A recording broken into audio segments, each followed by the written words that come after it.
Il était une fois un petit Esquimau.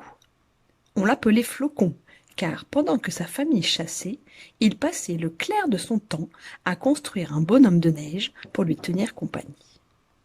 Oui, mais voilà, sur la banquise immaculée, son bonhomme de neige restait désespérément inerte et ne ressemblait qu'à un tas de neige désespérément blanche.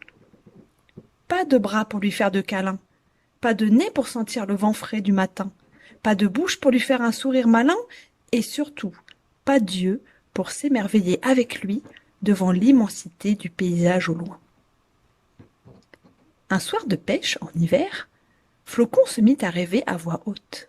« Quel bonheur si mon bonhomme de neige pouvait être ainsi équipé! J'aurais enfin un vrai copain !» Ce que Flocon ne savait pas, c'est qu'à l'approche de Noël, des millions de lutins, cachés dans les recoins, avaient comme mission de capter les rêves des enfants. Ce soir-là, c'est un lutin-poisson, nageant sous la banquise, qui entendit le rêve de Flocon à travers la glace fine et le rapporta en frétillant au Père Noël. En découvrant le rêve de Flocon, Père Noël est perplexe.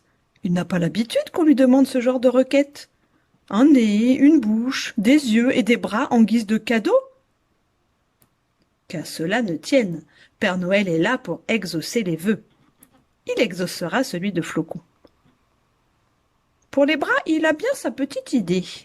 Sa forêt regorge de sapins aux branches tombantes. Il s'en va voir le bûcheron et lui demande un coup de main. Enfin, un coup de hache. Le bûcheron taille ainsi 2 petites branches vertes et pense même à ajouter 2 bûches qui feront bien l'affaire en guise de pieds. Pour le nez, c'est Pampan, le lapin du voisin, qui lui souffle l'idée. Ok, il veut bien offrir une de ses carottes au goût caramélisé. Père Noël continue ses préparatifs. Pour la bouche de ce bonhomme de neige particulier, il concède à donner 3 des boutons rouges de son manteau usé. Mais pour les yeux, là, il sèche. Des cailloux?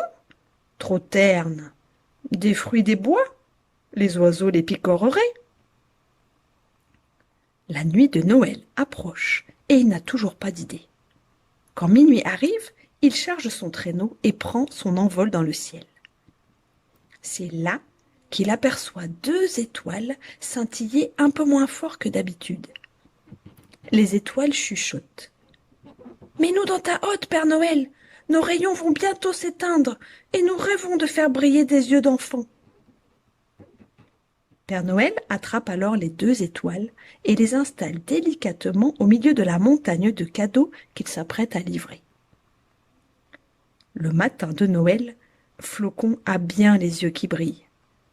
Son bonhomme de neige, campé sur 2 petites bûches revêties de nœuds dorés, a un nez orange qui sent bon le caramel, une drôle de bouche rouge en pointillé, des bras tendus qui l'appellent, et en guise d'yeux, vibrent 2 étoiles qui illuminent la banquise d'un doux halo doré.